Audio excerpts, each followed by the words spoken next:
So I will be leading our session today, and I feel it's an honor and privilege to do so. I'm going to share my screen, and here we go. This week, of course, is the week of Parshat Breshit.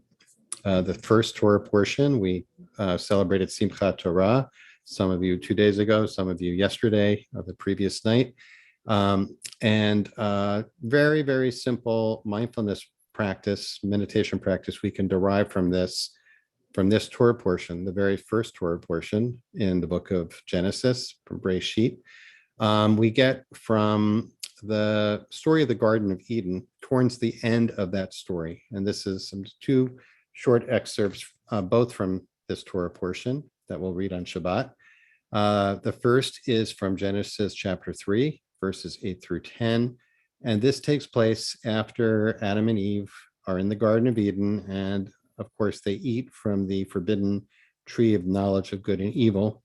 And this is what transpires after they eat. They heard the voice of Yud-He Vav-He, God, walking in the garden toward the cool of the day. And Adam and his wife hid themselves from the presence of Yud-He Vav-He, God, among the trees of the garden. Vayikra Adonai Elohim el ha'adam, vayomer lo ayeka. Yud-He Vav-He, God, called to Adam and said, Ayeka, meaning, where are you? Adam said, I heard your voice in the garden, and I was afraid because I was naked, and I hid myself. Wow. So that's one where that comes from this Torah portion. The other is at the very end of the Torah portion when we get the story of Cain and Abel, the first siblings. And of course, we have the first homicide in human history, according to this, of Cain, who in a jealous fit murders his brother Abel. And again, God says here in this case to Cain, where is Abel, your brother? In both cases, of course, if you assume the idea of God as an omniscient God, the question, where are you, or where is Abel, your brother, are ridiculous on their face. So they clearly are meant to evoke a response by the person. In the first case, Adam says, I was afraid, so I hid. And in the second case, God says to Cain, where is Abel, your brother? E hevel achicha. And Cain says, lo yadati. Hashomer achi anochi. I do not know. Am I my brother's keeper? In both cases, I think we have a sense of the question intended to invite a particular response. And in both cases, at least in this Torah portion, the response is probably not what God is looking for. So I want to, this is Martin Buber, what he had to say about that passage where God calls out to Adam, Ayeka. Martin Buber's interpretation of it is as follows. God doesn't expect to learn something God doesn't know. Of course, God knows where Adam is. What God wants is to produce an effect in us, which can only be produced by such a question, provided that we allow it to reach our heart. To produce an effect in us, which can only be produced by such a question. Where are you? Where are you? And letting that question reach our heart. He says, well, we hide like Adam to avoid rendering accounts, to escape responsibility. Everyone hides for this purpose. Everyone is Adam, and everyone finds him or herself in Adam's situation. To escape responsibility for life, we turn existence into a series of hideouts. So the question of Ayeka is designed to wake us up. It's designed to awaken us and destroy our system of hideouts. It's to show us to what paths we have come and to awaken in us the great will to get out of it. And everything now depends on whether we face the question. Really, this has been the question that's been running through all these fall holidays as well, especially the Yamim Noraim. So this is me. For Buber, in every human being, there's an inner still small voice constantly inviting us to return from our inclination to repress, deny, and conceal ourselves. And that voice says, Ayeka, where are you? It persistently lingers in our souls like the vibrations of the shofar, despite our tendency to hit the snooze button or hide. When we're beset by fear and shame, we may hear that voice as harsh and fearful rather than as curious and compassionate. So I invite you to consider that for a moment. This really is, let's conjecture that just like the vibrations of the shofar, which represent the kol damama daka, the still small voice, are always vibrating within us, in our bodies, in our spirits, in our souls. And that if we were to put it into words, it's an invitation. Where are you? Where are you? Where are you? And the question, I think, is really, what's the tone of that behind that question? So here I'm going to just skip over in the interest of time and share this short text from Rabbi Nachman of Bratslav, which relates to this question of, can we respond to that question ayeka, with a hineni, I'm here, which of course is not Adam's response, nor in fact is it Cain's response. So Rabbi Nachman writes, when a person feels distant from God and sins and spiritual deficiencies have separated that person from any good, this is a state of sleep. We're asleep. We're not awake when we feel distant. But when one seeks out one's positive points and takes heart from the fragments of good inside, the joy and arousal one experiences are themselves waking up from sleep. Just to repeat that, when we seek out our positive points, when we take heart from the fragments of good inside us, the joy and arousal one experiences, that's waking up from sleep. It's through leaning to the quality of chesed, of loving kindness, and judging oneself in the scale of merit that one is able to rouse oneself from sleep. So that's what I'll share for now. So just to recap and lead us into our practice for today. Here's the hypothesis. The hypothesis is that the question ayeka, where are you, is always ringing within us. Where are you? Where are you? In the Torah, we might read that in the Torah, and we might hear it ourselves as a kind of harsh question or accusatory. Where are you? What are you doing? What's the matter with you? At least speaking for myself, I probably, that's probably the default setting for that question. So I'd like to invite us for our practice today to experiment with, and for some of us it may be easier than others, to imagine that voice in a very different way. As Rabbi Nachman would have us hear that voice, which is as a loving, compassionate, curious voice of yearning on the part of God, or however you want to understand the divine, that is inviting us to wake up, to be present, to not hide, to not become distracted, to not fall asleep, to not distract ourselves, to not deny what's happening, but to, as Buber says, really to produce an effect in us that enables us to respond hineni. So for our practice today, I want to invite you to see if you can listen for that question, ayeka, where are you? Or where is your sibling? Where's your sibling?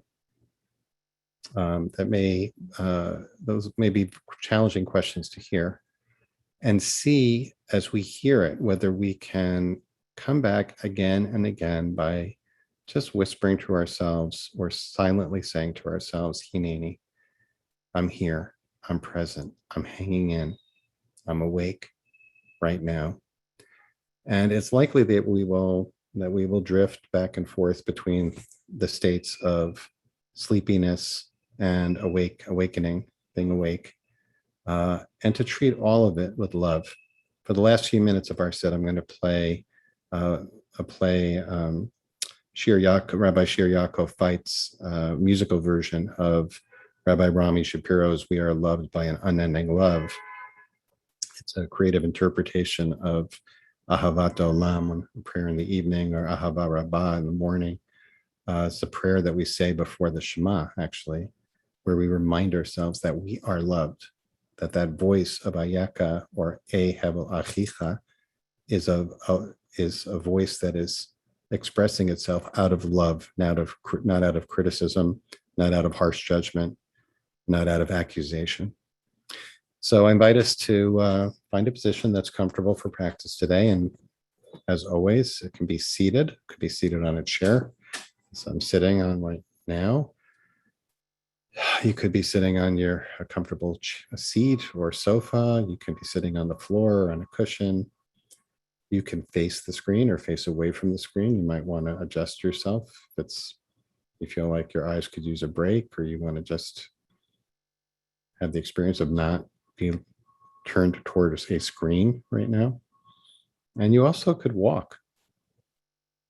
Just take a little meditative, contemplative walk, taking a few steps in each direction and turning around. Whatever works for you to be present. If it's comfortable for you to put your hand over your heart space and offer yourself in a physical way that loving compassion, see how that changes the question, ayaka. If it's helpful to close your eyes, you can do that. It's helpful just to soften your gaze so you have a soft focus. So you're still seeing, but you're not seeing anything that might distract you. Or if neither of those apply, you can just bring awareness inward into your body. What's going on inside there? You can bring your awareness to sensation or to the breath or to the temperature.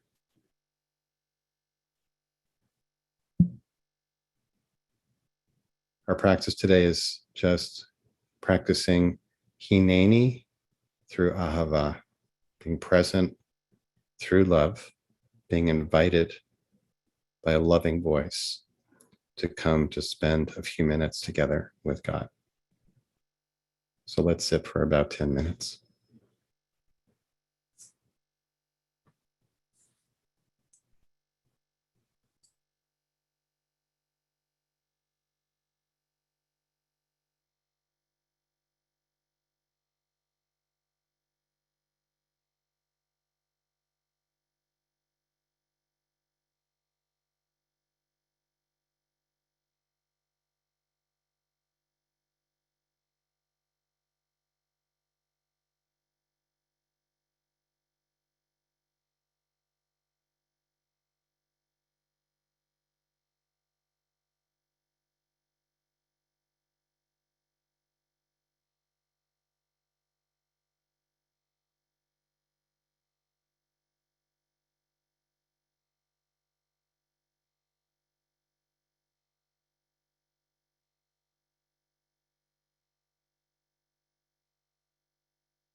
Every time your attention drifts away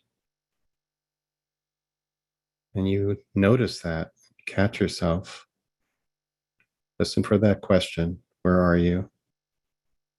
Hear that with love. Hear it as, oh, I miss you. Come back, please. Come be with me. I miss you so much. I just want to be with you. Ayeka.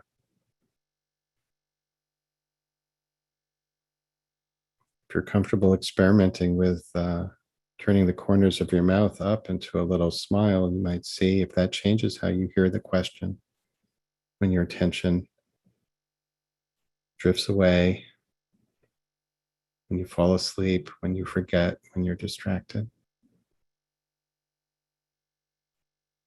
Come back, be with me.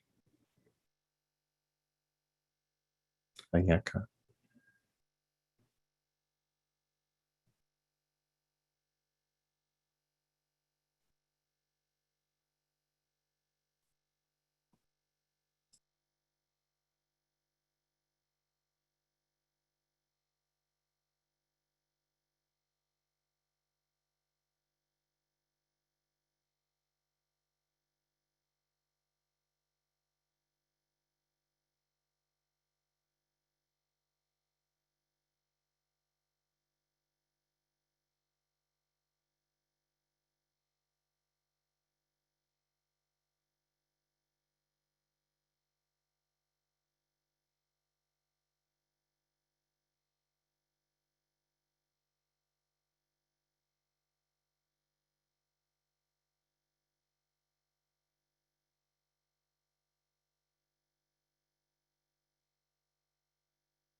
And for the last few moments of our sit together, keep your eyes closed if they've been closed, or maintain your practice.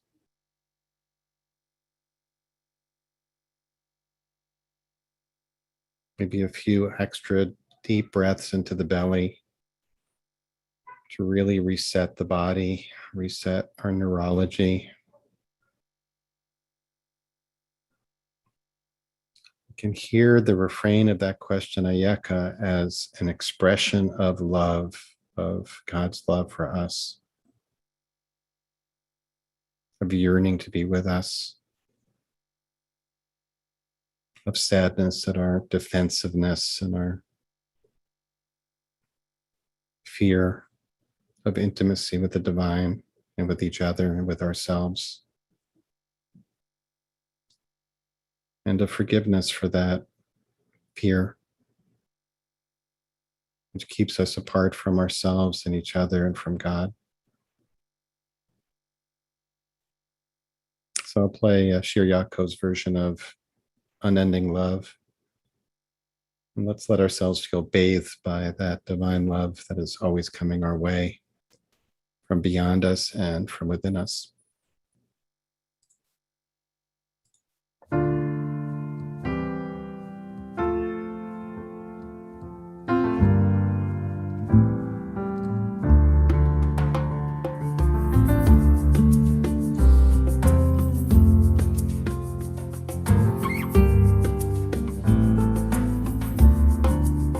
We are embraced by arms that find us, even when we are hidden from ourselves. We are touched by fingers that soothe us, even when we are too proud for soothing.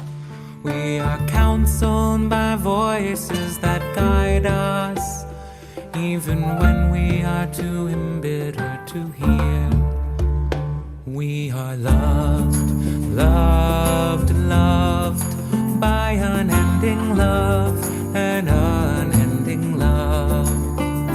We are loved, loved, loved by unending love and unending love. We are supported by hands that uplift us, even in the midst of a fall. We are urged on by eyes that meet us, even when we are too weak for meeting. We are loved, loved, loved by unending love and unending love. We are loved, loved, loved by unending love and unending love.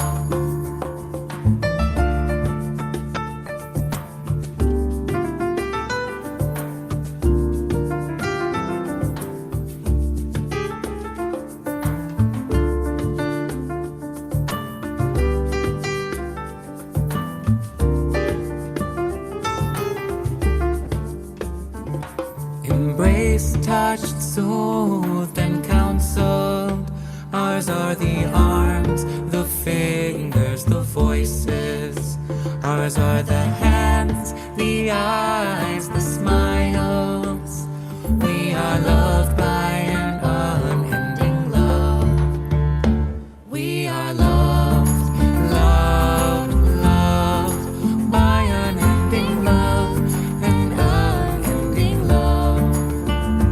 We are loved, loved, loved by unending love and unending love. We are loved, loved, loved by unending love and unending love.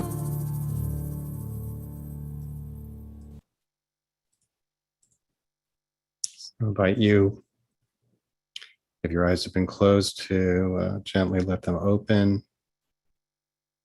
If your gaze has been soft, to let them focus and bring awareness to our group, and recognize that there, within, among us, there are those who have suffered recent losses or for whom this is a season of loss, and for all of us an opportunity to practice that love by being present and supportive and saying Hineni to each other for those who are reciting the Kaddish. And as always, we invite those of you who are to share in the chat box the name or the names of those you are honoring today. And yeah, I'll be happy to share by the way, happy to share the link to that beautiful song and Rabbi Shir Yaakov Veit's version in a moment after Kaddish. And invite those of you who are in mourning, observing yard sites, or if it's your custom to participate in the Kaddish, to rise with me in body or in spirit and for the rest of us to say Hineni in response. Yitgadal, Yitgadash, Amen. Yamad, Biamech Malchuti, Chayechu V'Yomechon, V'Chayetechu Be'Israel, Galam V'Zman Karev V'Amru, Amen. Yehesh Shalom. Yitbarach V'Tramah V'Tnaseh, V'Talel V'Lav V'Shav V'Chata Minko V'Chata V'Shechata V'Shechata Le'Chata Ma V'Ru Amen. Shlama Rama Mishmaya B'Chai V'Yisrael V'Yom Asa Shalom V'Rama Asa Shalom Aleinu V'Chol Yisrael V'Kol Yishbetei Imru Amen. Imru. Amen. Israel, all cool. Amen. Friends, thanks for being with us today. As always, really a delight to be with you and practice with you. Very excited that tomorrow will be led and practiced by Rabbi Shefa Gold. So same time, same station. And just a reminder, 2:00 this afternoon Eastern, our first session with Rabbi Dr. Aaron Lieb-Smokler for Torah Study to Sustain Your Soul.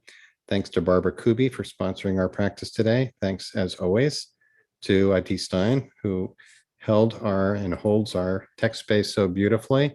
And as I promised, here is the link to the song I played at the end. So this is Rabbi Shir Yaakov Feit, who is the spiritual leader of Kol Chai community in, I'm blanking now, not New Paltz. Yeah, New Paltz, New York. He took the words of Rabbi Rami Shapiro. It's a creative English translation, as I mentioned, of Ahavat Olam, which is the evening prayer before the Shema, an infinite love. Also the morning prayer, Ahava Rabbah, a great love. With a great love have you loved us.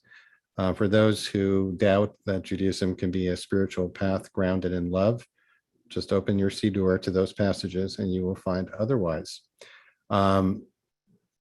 So that is a link actually to Shir Yaakov's site. So if you like this song, I don't have any problem encouraging you to pay for it or and to download it. It's really such a beautiful song and beautiful message. So I'm happy to stay on for a few minutes. For those of you who are leaving us now, we hope to see you tomorrow. Next week, we have a full week of practice, first in quite a while, Monday through Friday of meditation and yoga on Monday and Torah study on Thursday. And we hope to see you tomorrow or sometime soon. If we don't see you tomorrow, Shabbat Shalom, first Shabbat of the year without a Chag.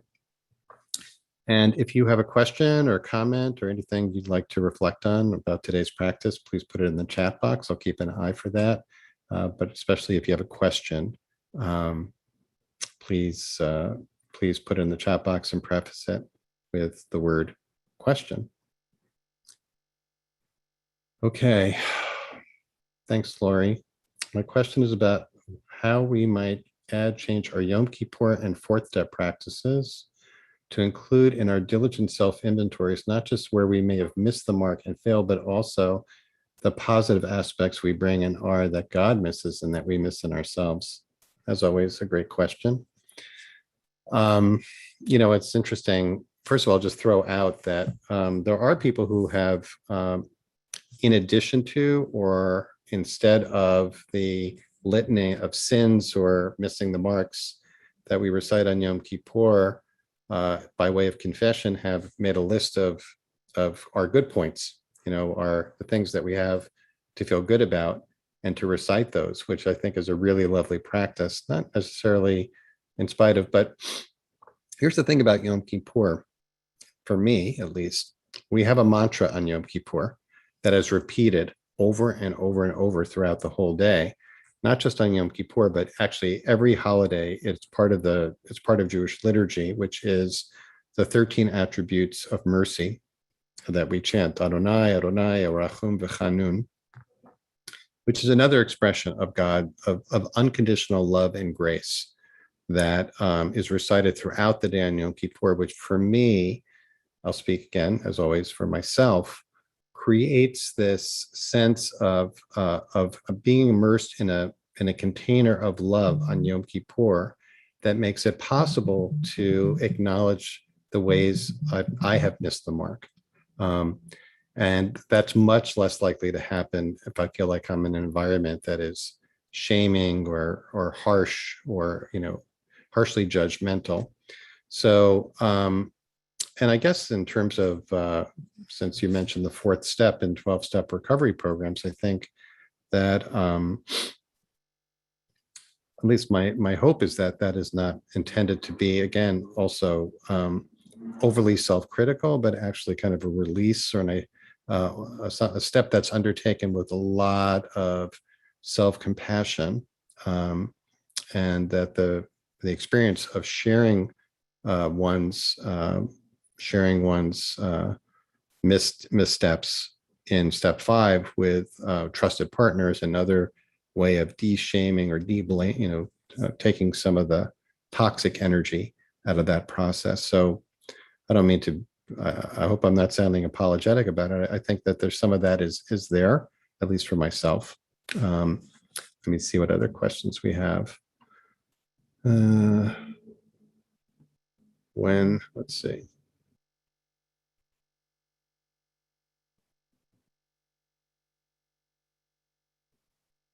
So Ray, thanks for these very kind words. I'm thinking about either all the times of my life where I have heard somebody say, "Where are you?" And or as a child, when and where I heard that question, "Where are you?" Or the ways in which I have used that word with my children. And I am conscious that when I say those words, usually they are not in the tone that I would like them to be. Usually they are in a impatient, accusatory, like, "Where's that darn whatever? Where are you? Why aren't you here? What's the matter? Why haven't you done what you needed to do?" And I'm not proud to see that. And it's very helpful for me every time I think about this as a practice to remind myself, it doesn't have to be that way. Am I saying, "Where are you?" because I don't want to be with the person or I don't want them to be with me? No, I want them to be with me. So why don't I do that in a loving, inviting way? And it's helpful to look at that and to work to, as a practice to work on that. I know that for me, it's a practice that I'm working on, and I miss the mark more often than I would like in that. Mostly because, fear steps in. Even if it's a trivial fear, I'm afraid I'm going to be late. I'm afraid I'm not going to get where I need to go. I'm afraid things aren't going to happen the way I would like them to happen. And so that comes out in my impatience and critical voice that comes out of me that I would, not so happy to hear. Or I think I need to sound critical in order to, to change others' behavior. Ooh, not helpful. Not so helpful. So this is an extremely helpful practice for me. And when I'm in nature, I have a sense of being at home and it is effortless. Is this a common experience? Well, everyone should weigh in on that. I think for many, I guess I'll include myself in that. Being in nature can have a softening impact in the way, it's that, of course, Rabbi Nachman is somebody who advised everybody to get out in nature every day. And so maybe there's a connection there as well, that it's in order to be able to access that kind and loving voice that is inviting us to be present every moment. it's really helpful to immerse in nature. And maybe I'll even take that advice in a little bit and get outside. Let's see. What if I feel I do not know the answer where I am? What are the steps to find the answer?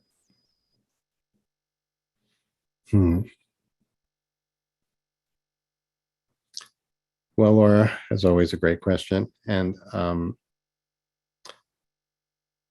again, speaking for myself, if I'm understanding your question right, I'm feeling like what happens with me, if I feel like I don't know where I am, I don't know exactly what I'm feeling, I don't know, I'm not really sure what's going on, then at least I can say, oh, I'm confused.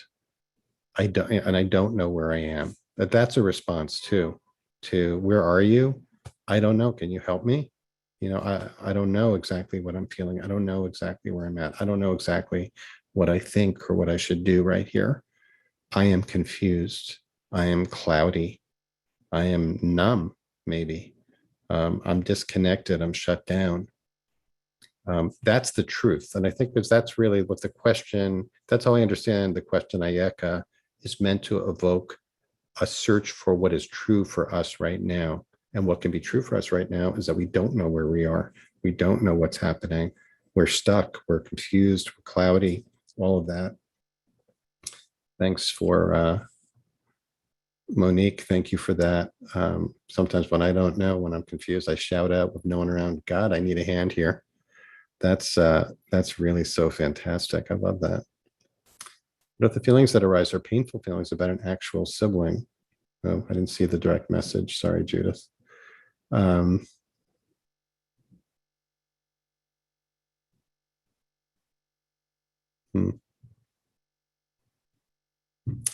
Well, it's a question I can relate to. And there, I guess here too, it's not that there is necessarily like a right answer, even with we really focused today more on the question to Adam, to the primordial human being, and not as much on the question to Cain, where is Hebel, where is Abel, your brother? For me, the question of brother or sibling there is really a stand-in for where am I in relationship to other people generally, my responsibility to others. Am I avoiding it? Am I like hiding in my cave? And it doesn't mean necessarily for me that I need to be engaged, but I need to be aware of my predilection to hide and to withdraw. Something I know the news evokes in me sometimes more than that question, more than that question like elicits from me more engagement in the world. Sometimes it elicits more inclination to want to be concealed or conceal myself from the world. I'm not sure if that answers your question, but I guess what I'm saying is that it doesn't mean that there is a right answer there. It's just something that is to prompt, where am I? Am I hiding? Am I present? Am I aware? Am I aware that I have a sibling? Am I aware that there are other beings in this world? And I want to stay aware of that. I want to stay connected. Question is, how do I manifest that connection? Is a question for each of us. Wonderful comments here. And it looks like it's it by way of questions. I'm going to save the chat, which of course you all can do as well. I think if you click on those three buttons in the bottom right corner, you can save the chat. So I will scroll through afterwards and look through the comments, and just want to thank you for the kind words, and also this opportunity to, we're all walking on this path together, and it's really wonderful to have your company in doing so. So thanks, Barbara, for sponsoring our practice today. Thanks for all of you for just showing up and being wholehearted in your practice and your devotion, which is, I tell many, many people, well, it's just amazing, how many people are here every day or, many days out of the week, even with the interruptions of holidays and Jewish and secular. It's really a testament. So I hope you give yourself a pat on the back for showing up for yourself today and for your practice. And I hope many of you will get introduced today to Aaron Leib Smokler for Torah study, and hope to see you tomorrow to practice with Rabbi Shefa Gold. So many blessings, everyone.